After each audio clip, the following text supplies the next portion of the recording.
আপনি যখন এমপি নির্বাচনটা আগে করে ফেলবেন তখন সে এমপি 300 এমপি হয়ে গেল। বাংলাদেশে কিন্তু 300 ভাগে ভাগ হয়ে গেল।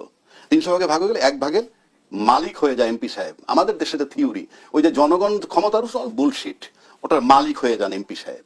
এমপি সাহেব মালিক হওয়ার পর কি করেন? ইউনিয়ন চেয়ারম্যানে কে দাঁড়াবে সে ডিসাইড করে, উপজেলা চেয়ারম্যানে কে দাঁড়াবে সে ডিসাইড করে, এবং তারা যখন সিদ্ধান্ত নেয় তখন বিকল্প আর কেউ দাঁড়ানোর সুযোগ নাই। তখন কি হয়? ইউনিয়ন চেয়ারম্যান, উপজেলা চেয়ারম্যান এবং এমপি তিনজন একত্র হয়ে তাদের সিদ্ধান্ত চূড়ান্ত হয়, প্রশাসন হয়ে যায় তিনজনের কাছে নিরুপায়। এবং সেটা এক ধরনের সাংবিধানিক মব জাস্টিস যাকে বলে, সেটা চলে আসছে দীর্ঘ 53 বছর যাবত। আর যদি আপনি স্থানীয় নির্বাচনটা আগে করেন তাহলে 2টা 3টা 4টা প্রার্থী হতে পারে, তার মধ্যে সবচেয়ে যে পপুলার তিনি হবেন।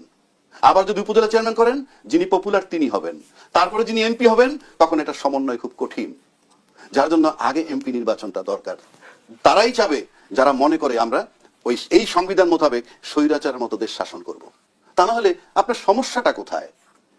ইউনিয়ন মানে মুরগি আগে না ডিম আসলে আগে, এই যে বিতর্ক হোক না ইউনিয়ন চেয়ারম্যান নির্বাচন, এই একটা জায়গায় তো একমত হতে পারছে না।